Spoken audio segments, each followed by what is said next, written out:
Olá, queridos alunos, voltamos aqui nessas aulas de ciências. Hoje iniciaremos a unidade 2 e o tema da aula é ventos, o ar em movimento. Quando vocês olham para essas imagens, o que passa na cabeça de vocês? O que isso te lembra? Se você respondeu ventos, tá certíssimo. A resposta são os ventos. Mas o que é o vento? O vento é o ar em movimento. Sua direção e velocidade afetam as condições do tempo, e o movimento do ar em relação à superfície da Terra pode variar, desde a calmaria, a falta de vento, até a formação de furacões. Por exemplo, uma pipa no céu usa o vento para se manter no alto, e o catavento gira pelo efeito do deslocamento do ar. Mas como se formam os ventos? O deslocamento do ar de uma região para outra forma os ventos. O ar se desloca quando há uma diferença de temperatura entre as regiões. Em razão da relação entre temperatura e pressão, é que ocorre a movimentação do ar. O ar frio mais pesado desloca-se para áreas mais baixas, enquanto o ar mais quente e leve tende a subir para as áreas mais elevadas da atmosfera. Como assim? O ar gelado, ele vai ganhando calor, se esquenta e sobe, porque se torna um ar leve. E aí, quando ele sobe, ele se resfria lá em cima. E aí, depois ele desce de novo por ser pesado, porque o ar frio, ele é pesado. E aí, ele desce. Quando chega aqui, ele aquece e depois sobe e se resfria. Aí, desce de novo e se torna um ciclo. O ar quente sobe e o ar frio desce. E assim, sucessivamente. Temos alguns tipos de ventos. Os ventos podem ser classificados de acordo com diferentes critérios, como origem, regularidade, localização, a intensidade. Temos os ventos alísios, ventos contralísios, as brisas marítimas, brisas terrestres. Vamos ver cada um. Ventos alísios sopram constantemente das zonas polares em direção à linha do Equador e carregam umidade e provocam chuvas por onde eles se encontram. Ventos contralísios realizam o movimento contrário dos ventos alísios, direcionando-se da linha do Equador aos trópicos. São ventos geralmente muito secos. Assim, quando o vento alísio traz a umidade e a chuva, o vento contralísio leva o clima seco, os ventos secos.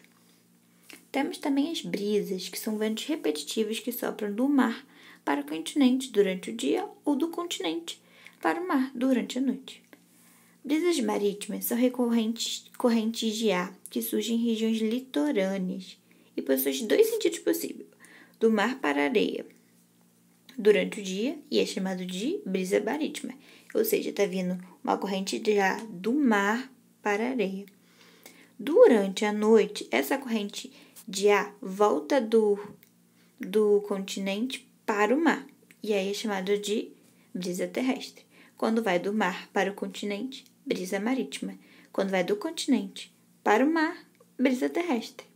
Temos também brisas do vale e brisas da montanha. No começo do dia, o aquecimento do ar do fundo do vale, que estava mais denso e pesado, faz com que ele comece a fluir ao longo das encostas, sob a forma de vento. À noite, o processo inverte. O ar frio e denso começa a se acumular no fundo dos vales, ou seja, é a brisa da montanha. Temos também os monsons, que são ventos que durante o verão sopram do Índico para a Ásia e durante o inverno sopram da Ásia para o Índico, ou seja, Oceano Índico. Monções marítimas sopram do Oceano Índico para o continente e provocam chuvas fortes.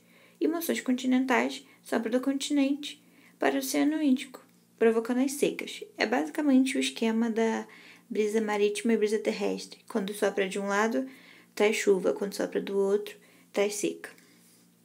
Temos também os ventos ciclônicos. O que são ciclones? Grandes massas de ar que realizam movimentos giratórios, podendo deslocar-se de uma região para outra. Ou seja, grandes massas de ar bastante carregadas de umidade, capazes de provocar chuvas torrenciais ao redor de um centro de baixa pressão atmosférica. Furacão, vento forte e circular, com velocidade igual ou superior a 108 km por hora. Os furacões são os ciclones que surgem no mar do Caribe ou nos Estados Unidos. Os ventos precisam ter mais de 119 km por hora para uma tempestade ser considerada furacão. Tornado é o mais forte dos fenômenos meteorológicos, com um alto poder de destruição e atinge 490 km por hora no centro do cone. Ou seja, os três são grandes massas de ar em formatos circulares giratórios e são classificados de acordo com a velocidade que atingem. O furacão é 108 mais ou menos, ou a 119, tornado 490, olha a diferença, é o mais destruidor. Temos alguns instrumentos para medir os ventos, instrumentos de medição, como o anemômetros, biruta e anemoscópio. O anemômetro é um instrumento utilizado pelos anemógrafos e serve para medir a força dos ventos e assim estudar essa velocidade. Biruta é utilizado normalmente em aeroportos. Ele funciona como sinalizador e serve para mostrar aos pilotos qual é a direção do vento. Anemoscópio é uma massa pivotada sobre um eixo vertical dotada de um leme que indica a direção do vento. Ou seja, é um aparelho que vai girar de acordo com a direção e vai indicar se está norte, oeste, sul, sudeste. A diferença basicamente entre eles é essa: mostrar a força do vento e mostrar a direção do vento. Influência dos ventos e seres humanos. Ou seja, qual a importância do vento na vida dos seres humanos? Os ventos estão presentes em todo o planeta. Sem eles, para deslocar as massas quentes e frias, não haveria destruição das chuvas e do calor. Sem eles, não haveria a distribuição das chuvas e do calor. Ou seja, a chuva ficaria focada em uma só região, porque o vento não vai levar ela para outra. Então, o vento é bem importante nesse quesito.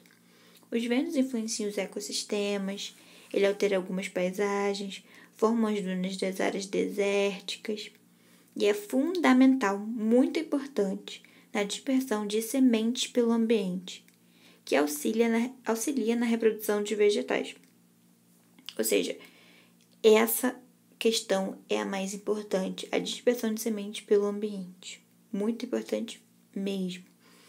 E também temos atualmente a força dos ventos para gerar energia, que também é muito importante, mas também não é muito utilizada. Que é conhecida como energia eólica. É quando a gente utiliza a energia elétrica, mas em vez de ser produzida pelas usinas hidrelétricas, é pela energia eólica, pelas forças dos ventos. Por hoje é só, pessoal. Continuaremos a unidade na próxima aula.